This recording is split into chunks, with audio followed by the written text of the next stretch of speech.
T.S.A.F.ers. So welcome back to T.S.A.F.E podcasting, where this stuff ain't for everyone. Hello. And on today, we got a game today. The game is called Substance. Yeah. But this game comes with 3 pals, and they all have 3 different topics. You have intimacy, vulnerable, and mind elf. Yes, it comes with rules as simple as picking a card, ask the opposite person the card, they give you an answer. Same thing in reverse, do it at the same time. Keep playing the game. So we're going to pull up to, how many cards you want? Okay, so yeah, we're going to pull 6 cards, 2 from each deck. Alright, so we're going to pull a card and get this video started. You want to go first? Or you want me to go first? Yeah, you go first. Alright, let's be a little vulnerable, Tuki. The card says, what do you think your biggest weakness is? Yeah, my biggest weakness is, letting people, control me or anything, when I should have been put my foot down from the step, because they can't have my joy or nothing like that. And right. So, yeah, you got to shake them haters out and do the and the 1, 2, 3, 4. Okay. But yeah, don't let people control you. Just put your foot down. I'm putting it from Mind Elf, and the cards reads: do you believe in God? If so, what is one question you would ask him? Yes, I believe in God. No question, no doubt. I believe in him. He is my only resource. He is the only resource I need. I love God. I love God. You love God. What's wrong with you? I love God. You love God. What's wrong with you? I love praise on it. How Tasha called me. Amen. So I'm gonna put praise on it. But yeah, one question I would ask God is, can you find it in your heart to always forgive me, even when I live in sin? Yep. That would be my one question. My next, can you please, part is gonna be intimacy. Okay. This question says, how is your relationship with your parents? My relationship with my parents, well, I'm gonna say my dad, because I'm not gonna get into details with that. But yeah, my relationship is good until things got a little shaky between us, and people try to come into between our relationship, whatever. But other than that, yeah, just not letting nobody come between you and your parents' relationship, or trying to have you turn your back on your parents, because at the end of the day, you ain't got nobody. You always can go back to your parents or rely on your parents for anything. Yeah. For me, I feel like my relationship with my parents are okay. I have healed from them and their household and my life from living with them, and I feel like my relationship with them could be a whole lot better if they heal. If they heal and actually seek and put God first. Like, it's a difference between just like saying you trusting God and you actually seeking Him. So I feel like our relationship could be a whole lot better that way. I'm going to pull from the vulnerable stack. How's your mental really? My mental have been great. Like, when I tell you, I really just been trusting God and let Him do His big one. I've been trusting God and let Him do His big one. I've been relinquished stuff. If people come to me with a problem, I don't take it on as my own anymore. I'm just sitting back in the peace of my storm that God gave me. And I'm just letting Him guide me and show me which way to go and which ways to do. Like, I have days where I'm overwhelmed and I feel like it's a lot, but I take it to the Lord, and I promise you, He instilled that peace that He have already given me.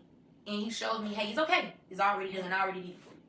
What about you? Like, how's your mental lately? My mental, sometimes it can be overwhelming, but I go to God, I pray about it, read my Bible, ask for advice, and I just let go and let God.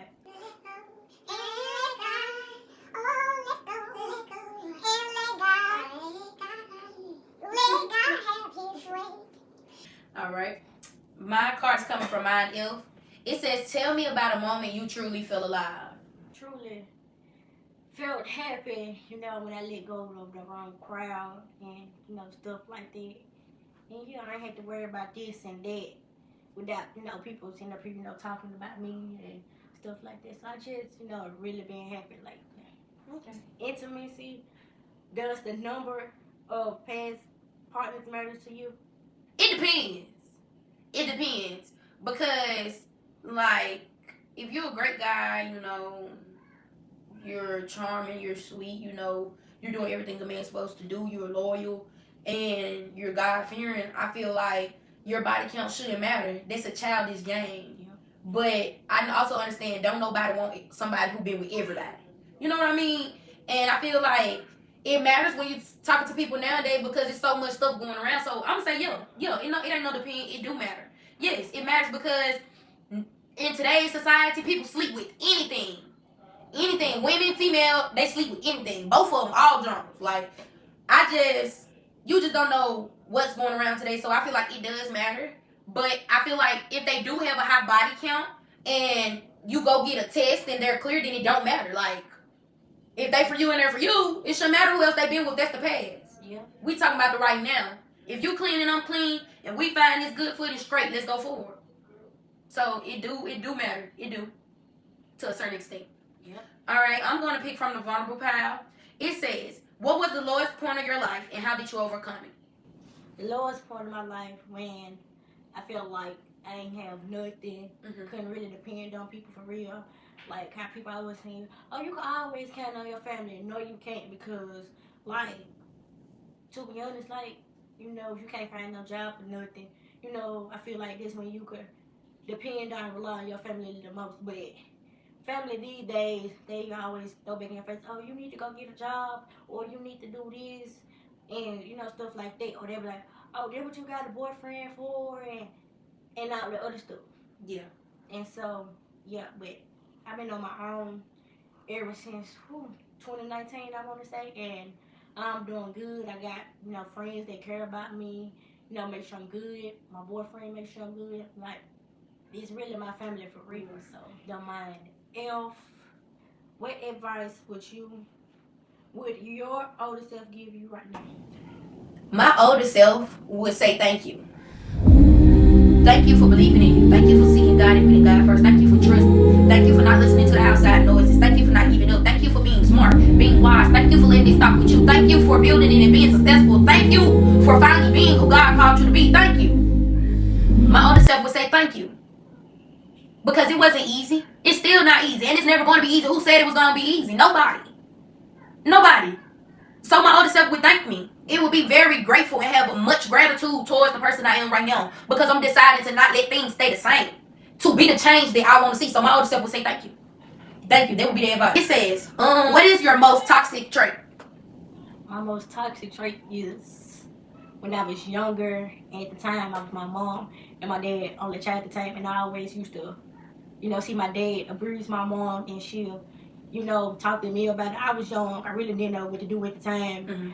But now that I'm older and I got somebody to love me, like I used to, you know, treat him how I did my mom until my friends, you know, gave me advice like, oh, this boy, you know, he's trying to love you. Don't treat him like that and stuff. So, like, I'm thankful for them and, like, I'm doing better. I know I can do better.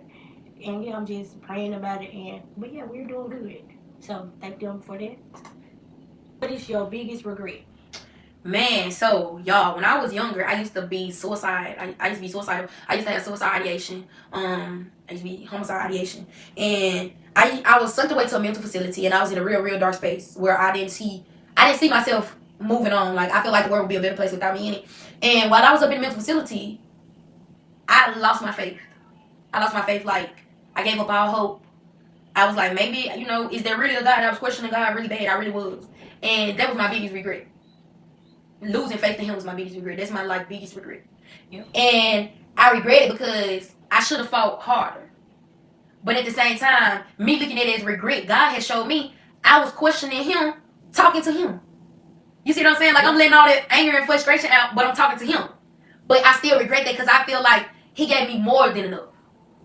He was still giving me more than enough. He never took his hands off me, and I should have been grateful. But yet, all I could see what was happening to me, what was going on, how my life was happening, all the bad sides, but I didn't think about what he had already done.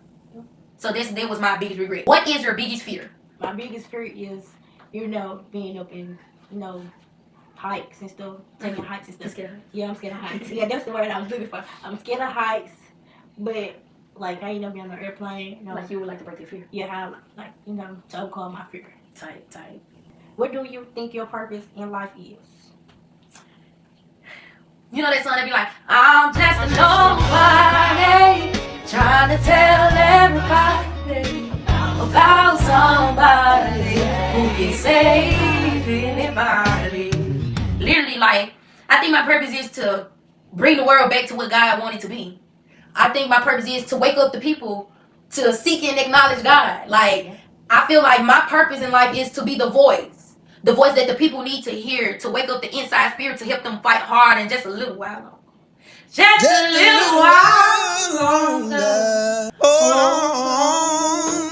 But yeah, that's what I think. That's my voice. Like, I feel like my purpose is to be the voice that God needs in this world to waken up people's spirit for them to fight through whatever they're going through, whatever they've been through, their trauma, to release the chains, break the chains off of them. That's what I feel like my purpose in life is.